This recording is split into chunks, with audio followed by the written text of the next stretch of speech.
Un syndic arrogant a coupé mon électricité sans préavis, pensant que j'étais juste une résidente âgée et sans défense de plus. Ce qu'il n'imaginait pas, c'est que je suis l'actionnaire majoritaire de la compagnie d'électricité de la ville. Quand il a découvert la vérité, son empire de corruption s'est effondré en quelques secondes. Une histoire de justice, de vengeance silencieuse et de pouvoir entre de bonnes mains. Préparez-vous à un rebondissement passionnant. Abonnez-vous, likez et dites-moi d'où vous regardez. Imaginez juste un syndic arrogant penser qu'il peut jouer avec la vie d'une retraitée âgée comme moi. Grosse erreur de sa part. Couper mon électricité sans préavis fut la plus grosse bêtise que ce petit blanc-bec en costume aurait pu faire. Il n'avait aucune idée de la personne à qui il s'en prenait. Les dames et les personnes âgées comme moi sont toujours sous-estimées, n'est-ce pas? Mais derrière ces cheveux gris et cette posture discrète, je cache un atout qui a fait ravaler à ce petit dictateur de copropriété chaque mot arrogant qu'il a jamais prononcé contre moi. Avez-vous déjà eu cette horrible sensation de rentrer chez vous après une journée fatigante, d'appuyer sur l'interrupteur et rien? Eh bien, ma chère, c'est exactement ce qui m'est arrivé un mardi qui avait commencé comme n'importe quel autre. La résidence Les Jardins de l'Élite, où je vis depuis plus de 15 ans, a toujours été mon petit coin de paix. Un endroit où, à mes 72 ans, j'espérais vivre tranquillement après une vie entière dédiée à ma carrière. Et quelle carrière! Mais c'est quelque chose que peu de gens savent. Et notre cher syndic Roberto n'en avait certainement pas la moindre idée. J'ai toujours été discrète sur ma vie professionnelle. La plupart des voisins me voient juste comme Madame Irène, cette dame sympathique du 502 qui cultive des orchidées sur son balcon et échange des recettes de gâteaux lors des fêtes de voisins. Peu savent que j'ai été l'une des premières femmes ingénieures électriciennes diplômées d'une grande école d'ingénieurs dans les années 70, à une époque où des hommes me disaient en face que je prenais la place d'un père de famille, comme si je n'avais pas mes propres rêves et capacités. Roberto a pris la fonction de syndic des Jardins de l'Élite il y a environ 1 an, un homme d'une quarantaine d'années, avec ce genre de charme étudié qui impressionne les personnes facilement manipulables. Cheveux impeccablement coiffés, costume toujours ajusté, et un sourire qui n'atteint jamais les yeux. Dès le premier jour, il s'est présenté comme un modernisateur, quelqu'un qui transformerait notre simple résidence en un espace premium. Ses mots, pas les miens. Les changements ont commencé subtilement. D'abord, ce furent les plantes du hall d'entrée, remplacées par des espèces artificielles plus élégantes. Ensuite, ce furent les employés les plus anciens, licenciés pour laisser place à une équipe professionnelle externalisée. Mais le coup le plus dur est venu quand il a annoncé son grandiose projet de modernisation infrastructurelle. Un nom pompeux pour ce qui, en pratique, signifiait une augmentation absurde des charges de copropriété et des travaux interminables, qui ont transformé notre routine tranquille en un enfer de bruit et de poussière. Dans les réunions de copropriété, qui avant étaient des espaces de dialogue, Roberto s'est transformé en showman. Présentation PowerPoint pleine de graphiques incompréhensibles, de jargon technique inutile et de promesses grandioses. La plupart des résidents, âgés comme moi, cherchant juste la paix à ce stade de la vie, acceptaient tout avec une résignation qui me brisait le cœur. C'est pour valoriser notre patrimoine, répétaient comme des moutons dressés, tout en signant des autorisations pour des dépenses de plus en plus exorbitantes. Mais ingénieur que je suis, même à la retraite, les chiffres ne me mentent jamais. Ces budgets étaient clairement gonflés, les spécifications techniques volontairement vagues, et les entreprises contractées, toujours les mêmes, avec des noms différents, mais curieusement avec les mêmes associés. J'ai commencé à poser des questions gênantes pendant les assemblées. « Madame Irène, vous mélangez les choses », répondait-il avec ce sourire condescendant. « Laissez ces questions techniques à ceux qui s'y connaissent, voulez-vous » Cette phrase fut la goutte d'eau qui fit déborder le vase. Moi qui ai conçu des systèmes électriques pour des industries entières, qui ai supervisé l'électrification de communautés entières, être traité comme une vieille sénile, incapable de comprendre un simple budget. J'ai décidé alors de mener ma propre enquête. Pendant des semaines, j'ai demandé des documents, j'ai analysé des contrats, j'ai cherché dans les registres publics les entreprises impliquées. Ce que j'ai découvert était pire que ce que j'imaginais. L'entreprise principale engagée pour la rénovation électrique, tenez-vous bien, appartenait au beau-frère de Roberto. Les matériaux achetés coûtèrent le triple de leur valeur marchande et les spécifications techniques étaient de qualité douteuse, potentiellement dangereuse. J'ai préparé un dossier complet. Graphique, tableau comparatif, enregistrement photographique, tout organisé avec la précision que j'ai apprise pendant mes 40 ans de carrière. La veille de l'assemblée où je prévoyais de présenter mes découvertes, j'ai trouvé un avis formel sous ma porte. J'étais en défaut de paiement depuis 3 mois et ma participation à la réunion était conditionnée au règlement. Immédiat des dettes en suspens. Quelle coïncidence intéressante, n'est-ce pas?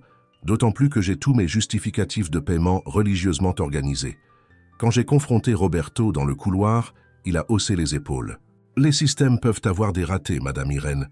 Présentez vos justificatifs à l'administration et nous réglerons cela éventuellement. » 3 jours plus tard, un jeudi de janvier particulièrement chaud, je suis rentré chez moi après une consultation médicale. J'étais épuisé, rêvant d'une douche fraîche et de mon ventilateur. J'ai appuyé sur l'interrupteur et rien. Vérification rapide. Ce n'était pas un problème de disjoncteur et le reste de l'immeuble avait de l'électricité. C'était juste mon appartement. À la loge du gardien, j'ai été informé que la coupure avait été autorisée par le syndic en raison de mon défaut de paiement persistant et qu'elle ne serait rétablie qu'après le paiement des charges impayées, majorées désormais d'une amende administrative pour procédure spéciale. C'était près de 7 000 € que, selon eux, je devais.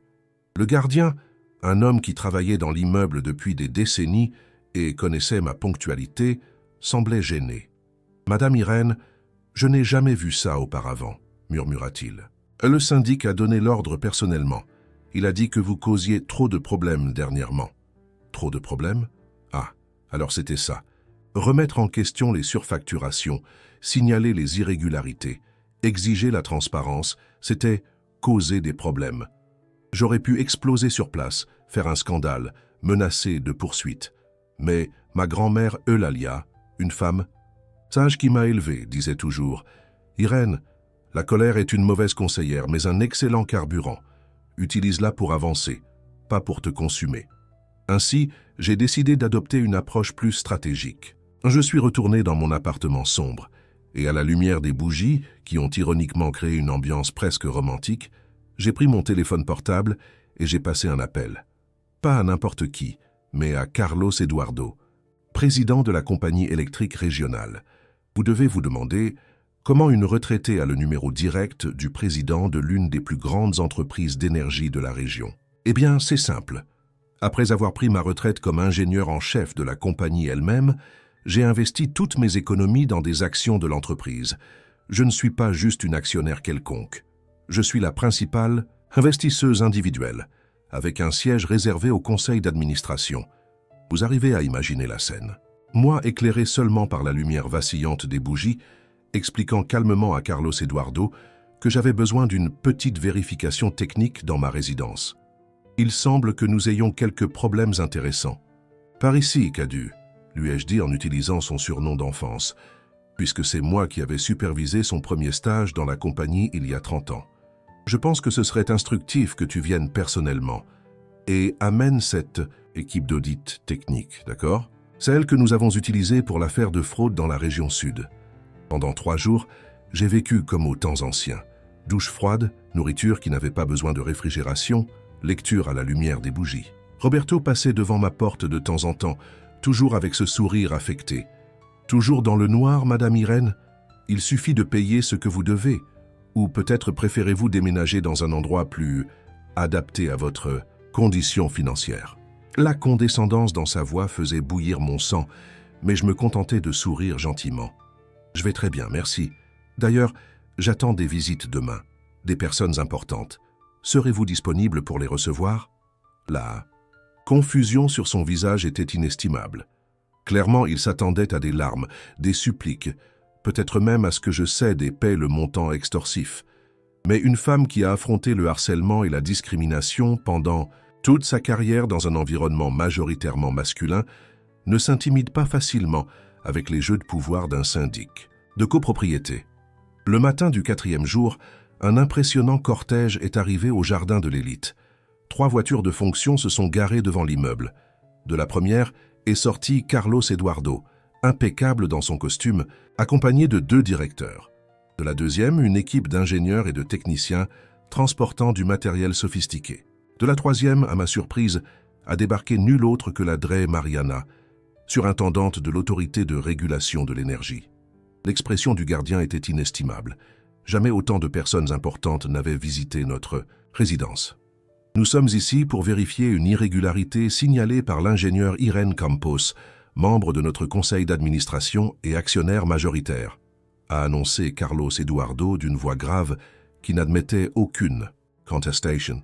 Veuillez informer le syndic que nous avons besoin d'un accès complet aux installations électriques, au registre financier relatif aux travaux électriques et bien sûr à l'appartement de Madame Irene, qui a apparemment subi une coupure abusive. J'étais dans le hall d'entrée portant toujours ma robe de chambre en flanelle. Après tout, sans électricité, la machine à laver ne fonctionnait pas, quand Roberto est apparu, clairement perturbé par l'agitation inhabituelle. Son visage a visiblement pâli en voyant le cortège. « Qu'est-ce qui se passe ici ?» bégaya-t-il. Carlos Eduardo a fait un pas en avant. « Syndic Roberto, je présume ? Je suis Carlos Eduardo Mendes, président de la compagnie électrique régionale. Nous sommes ici à la demande de l'ingénieur Irene Campos. »« Ingénieur ?» Roberto me regarda confus. « Oui, ingénieur Irene Campos, » répéta Carlos avec un ton de révérence qui me réchauffa le cœur.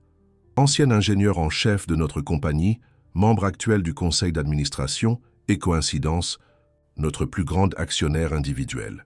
Elle a signalé de graves irrégularités dans les installations électriques de cette résidence, ainsi qu'une coupure d'électricité abusive dans son unité. La transformation sur le visage de Roberto était digne d'être filmée.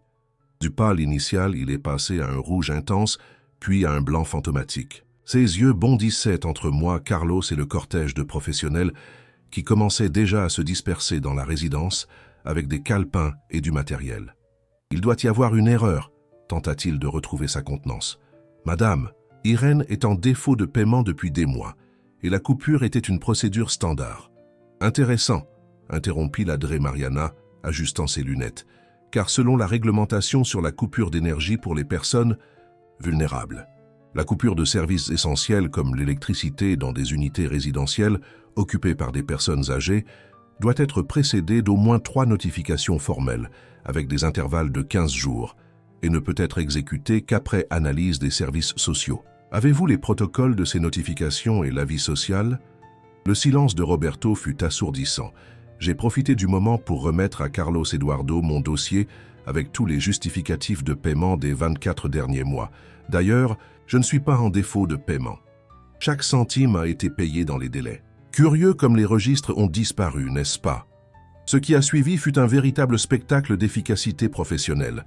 Pendant que l'équipe technique inspectait chaque centimètre des installations électriques de la résidence, une autre équipe révisait les contrats et les factures. Mon électricité fut rétablie en l'espace de quelques minutes avec une demande d'excuses formelle de la compagnie pour l'interruption abusive, bien que nous sachions tous que la faute ne leur incombait pas. Le rapport préliminaire, présenté encore cet après-midi-là dans la salle de réunion de la résidence, fut dévastateur pour Roberto. Les ingénieurs ont trouvé des installations non conformes aux normes, des matériaux de qualité inférieure à ceux spécifiés dans les contrats, et pire, des indices d'un système de mesure parallèle qui pourrait potentiellement surfacturer à la consommation des copropriétaires. Nous sommes face à de possibles crimes, syndic Roberto, expliqua la Drey Mariana avec un calme qui ne faisait qu'intensifier la gravité de la situation. Fraude sur la mesure énergétique, falsification de documents, détournement de fonds et discrimination envers une personne âgée, sans parler des questions réglementaires qui relèvent de la compétence de notre autorité. Roberto qui, durant toute sa gestion, affichait une posture dominante et assurée, semblait maintenant avoir physiquement rétréci. « Je peux expliquer, il y a eu un malentendu », marmonnait-il, tout en ajustant obsessivement sa cravate. Ce fut alors que la véritable cerise sur le gâteau arriva. Marilyn, une voisine du 304 qui apparaissait rarement aux réunions, entra timidement dans la salle. « Excusez-moi d'interrompre, mais j'ai entendu parler de l'inspection et, eh bien, je pense que cela pourrait être important. » Elle remit à Carlos Eduardo quelques feuilles imprimées. « Mon fils travaille dans la même banque que le syndic Roberto. Il a remarqué des mouvements étranges et, eh bien, regardez par vous-même. Les documents montraient des transferts suspects du compte de la copropriété vers des entreprises fantômes, qui redirigeaient ensuite les montants vers un compte offshore. Plus tard, nous avons découvert que ces entreprises étaient à contrôler indirectement par Roberto lui-même, par l'intermédiaire de prête-noms. Carlos Eduardo se leva, ajustant sa veste. « Je pense que nous en avons assez pour l'instant. Ça indique Roberto. Vous êtes temporairement suspendu de vos fonctions jusqu'à la conclusion des enquêtes.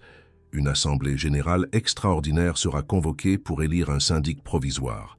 En attendant, la compagnie électrique régionale prend en charge la gestion d'urgence des installations électriques de cette résidence, étant donné le risque imminent identifié. À ce moment-là, j'ai senti une vague de soulagement parcourir mon corps. Ce n'était pas seulement pour avoir récupéré mon électricité ou pour voir Roberto enfin affronter les conséquences de ses actes. C'était un sentiment plus profond de justice. De savoir que ce sentiment d'impuissance que beaucoup de personnes âgées ressentent quotidiennement n'était pas une sentence définitive. Dans les jours qui ont suivi, les jardins de l'élite se sont transformés en une véritable fourmilière d'activités. Des ingénieurs refaisant les installations, des auditeurs révisant les contrats, des enquêteurs recueillant des témoignages. Les résidents, qui avant semblaient résignés et soumis, trouvaient maintenant le courage de parler. Histoire, d'intimidation, de facturations inexplicables, de menaces voilées, tout remontait à la surface.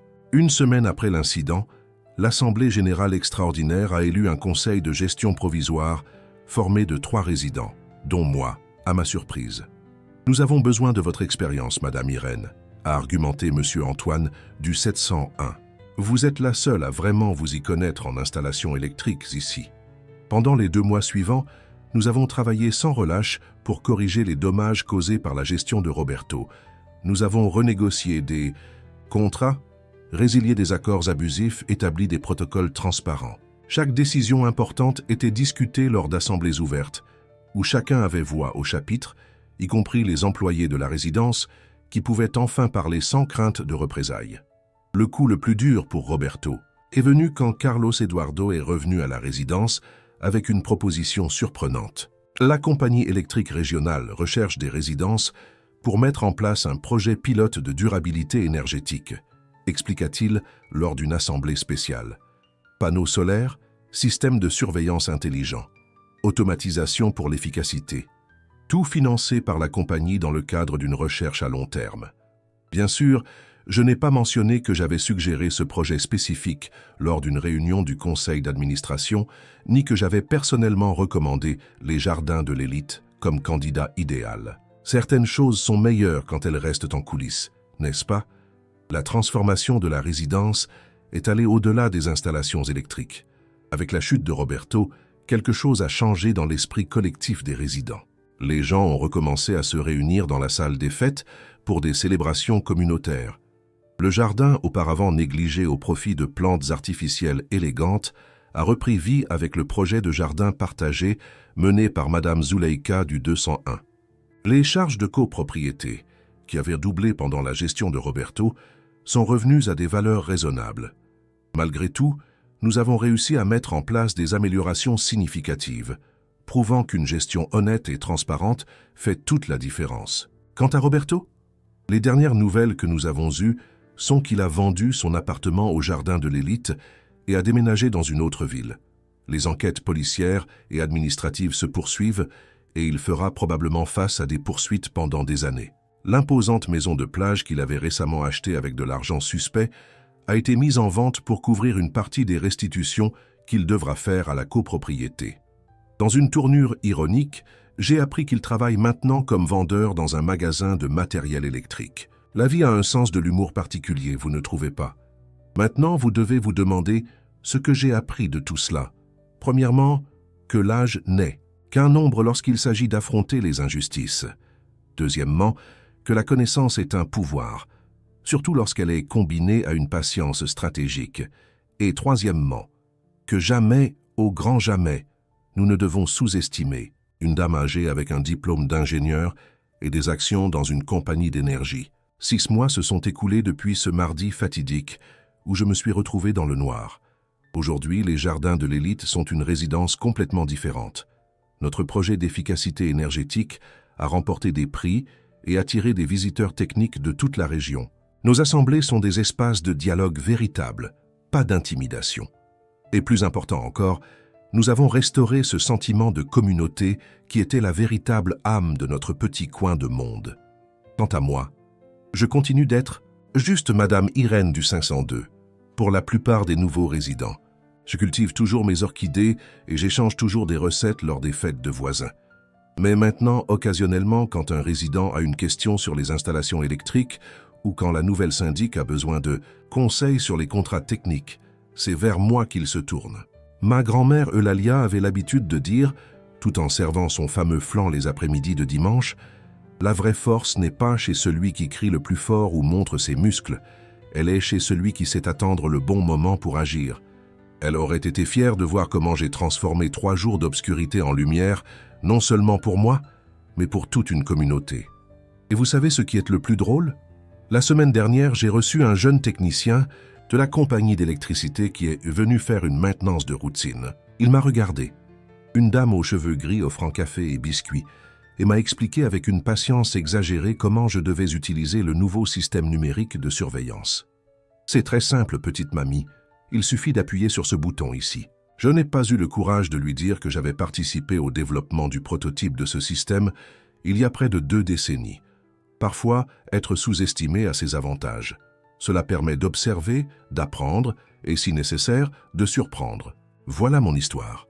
Une histoire sur la lumière et l'obscurité, sur une justice tardive mais certaine, sur le pouvoir qui réside dans des endroits inattendus, comme dans les mains ridées d'une ingénieure à la retraite qui a refusé d'être réduite au silence. Si vous affrontez votre propre syndic Roberto, rappelez-vous, la connaissance est un pouvoir, la patience est une stratégie, et l'âge.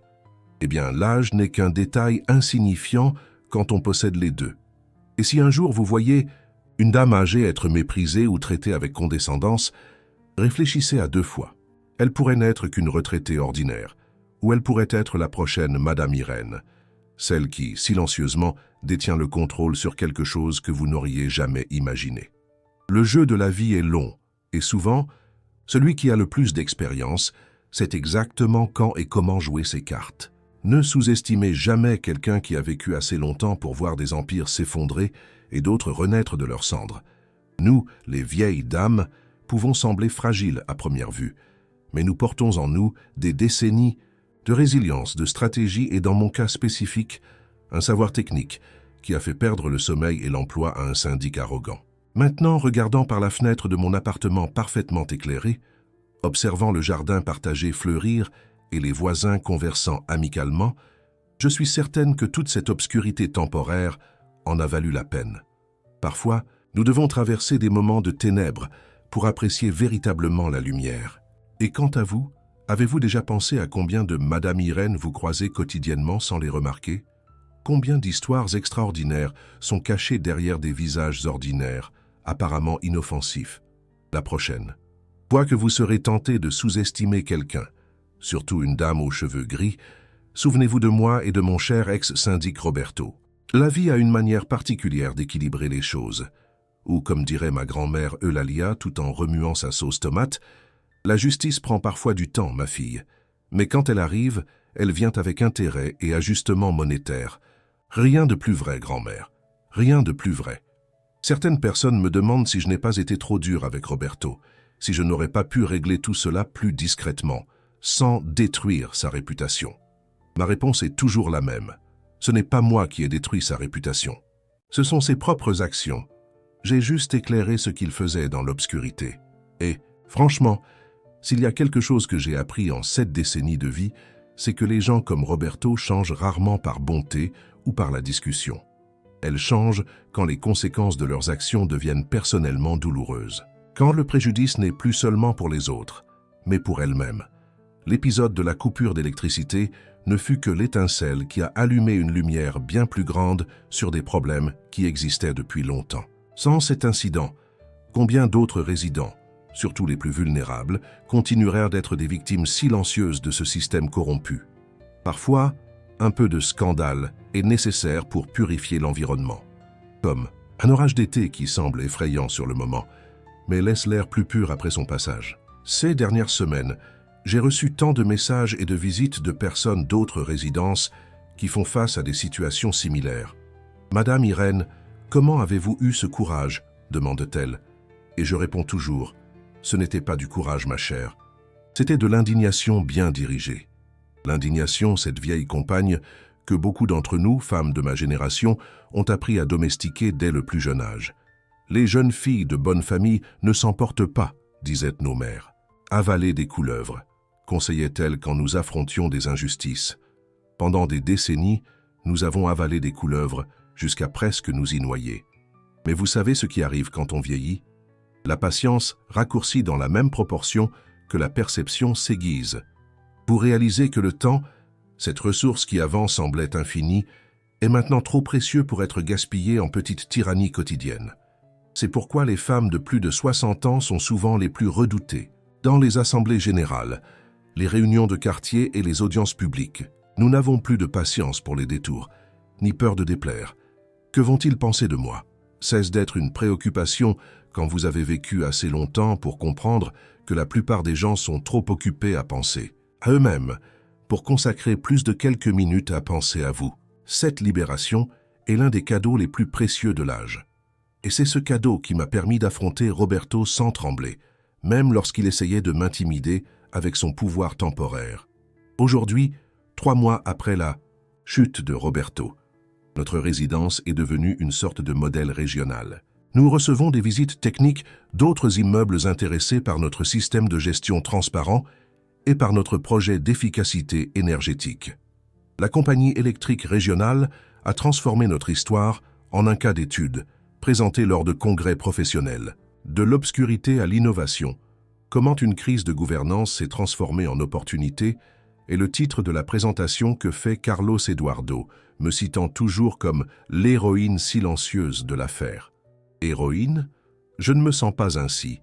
Je me sens juste comme quelqu'un qui a refusé d'être une victime quand elle avait les outils pour être protagoniste.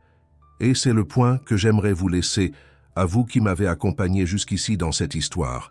Nous avons tous des outils, connaissances, expériences, contacts, ressources, qui peuvent être utilisés quand nous affrontons des injustices. La question est, sommes-nous prêts à les utiliser? Ou préférons-nous le confort temporaire de la résignation, même en sachant que ce confort s'accompagne généralement d'un prix élevé en dignité? Dans mon cas, 3 jours sans électricité furent un petit prix à payer pour la transformation qui a suivi.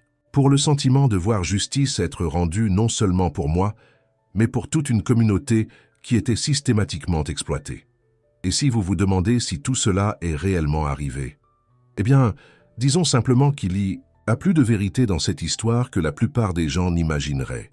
Un après-midi de dimanche, la semaine dernière, j'étais sur mon balcon en train d'arroser mes orchidées quand une nouvelle résidente, jeune cadre récemment installée au 305, s'est arrêtée pour discuter. « Madame Irène, est-il vrai que vous avez fait tomber un syndic corrompu en utilisant vos contacts à la compagnie d'électricité ?»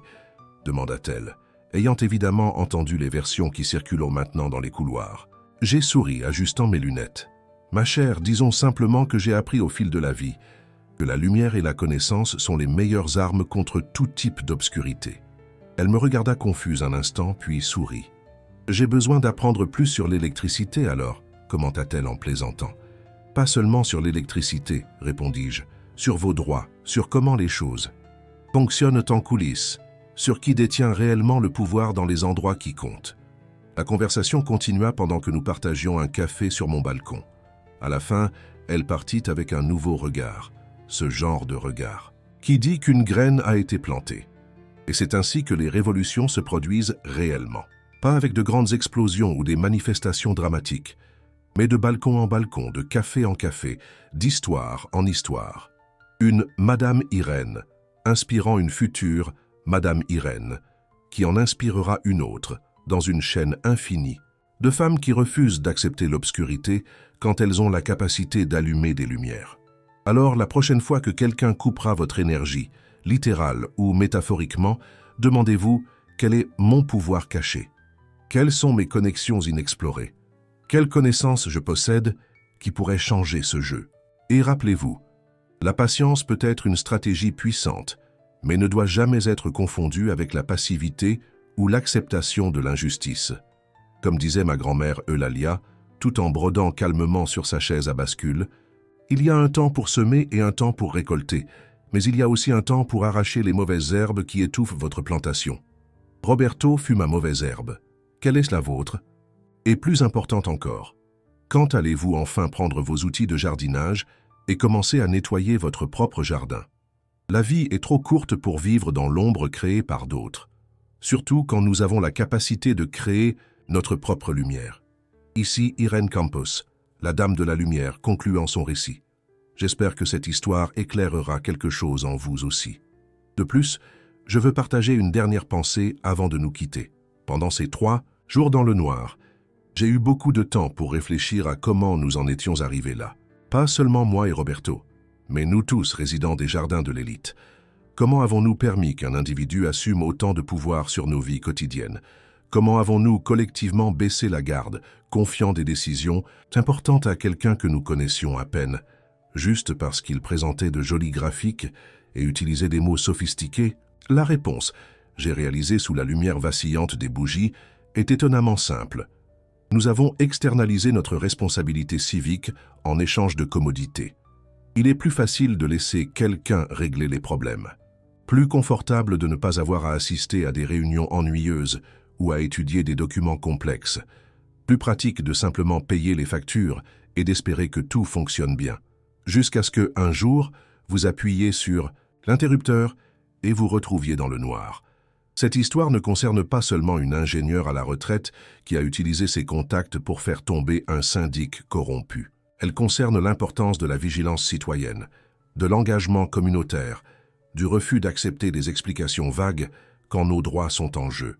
Surtout pour nous, femmes de plus de 60 ans, qui sommes souvent traitées comme si nous étions invisibles ou insignifiantes, comme si notre utilité pour la société avait expiré avec notre jeunesse ou notre capacité reproductive. Mais la vérité est que nous portons en nous des décennies d'expérience, de connaissances, et dans de nombreux cas, des connexions qui peuvent être mobilisées si nécessaire. Nous sommes, à bien des égards, les gardiennes de la mémoire collective, les témoins de la façon dont les institutions fonctionnent réellement derrière les façades brillantes. Roberto a commis l'erreur classique de confondre gentillesse et faiblesse, discrétion et ignorance, et âge avec incapacité. Une erreur que, franchement, beaucoup commettent encore lorsqu'ils ont affaire à nous. Et peut-être que c'est là le véritable pouvoir de l'invisibilité qui nous est souvent imposé. Elle nous permet d'observer sans être remarqué, d'apprendre sans alerter, et d'agir quand on s'y attend le moins. Comme on dit, ne sous-estimez jamais une vieille dame avec un téléphone portable et du temps libre. Maintenant, après tout cela, je suis retourné à ma routine tranquille. Mes orchidées continuent de fleurir, mes biscuits à la cannelle continuent d'être très demandés lors des fêtes de la résidence, et mes cheveux continuent de grisonner chaque jour un peu plus. Mais quelque chose a fondamentalement changé. Dans la façon dont les résidents me voient, et plus important encore, dans la façon dont je me vois. Il y a une confiance renouvelée dans mes pas, une lueur différente dans mes yeux. La même Irène, mais maintenant pleinement consciente de sa valeur et de sa capacité à influencer le monde autour d'elle. Et c'est peut-être la révolution la plus importante que nous puissions faire, celle qui se produit en nous. Le refus d'accepter des définitions limitantes de ce que nous pouvons ou devons être. La détermination d'occuper l'espace, faire du bruit quand c'est nécessaire et de rester silencieuse seulement quand c'est un choix stratégique, pas une imposition. La prochaine fois que quelqu'un essaiera de vous maintenir dans l'obscurité, littéralement ou métaphoriquement, souvenez-vous de cette histoire. Rappelez-vous que même les lumières les plus brillantes peuvent être éteintes temporairement, mais la connaissance sur comment les rallumer, celle-là, personne ne peut la couper. Merci de m'avoir écouté. Et rappelez-vous, il y a toujours une étincelle en vous, attendant le bon moment pour se transformer en flamme.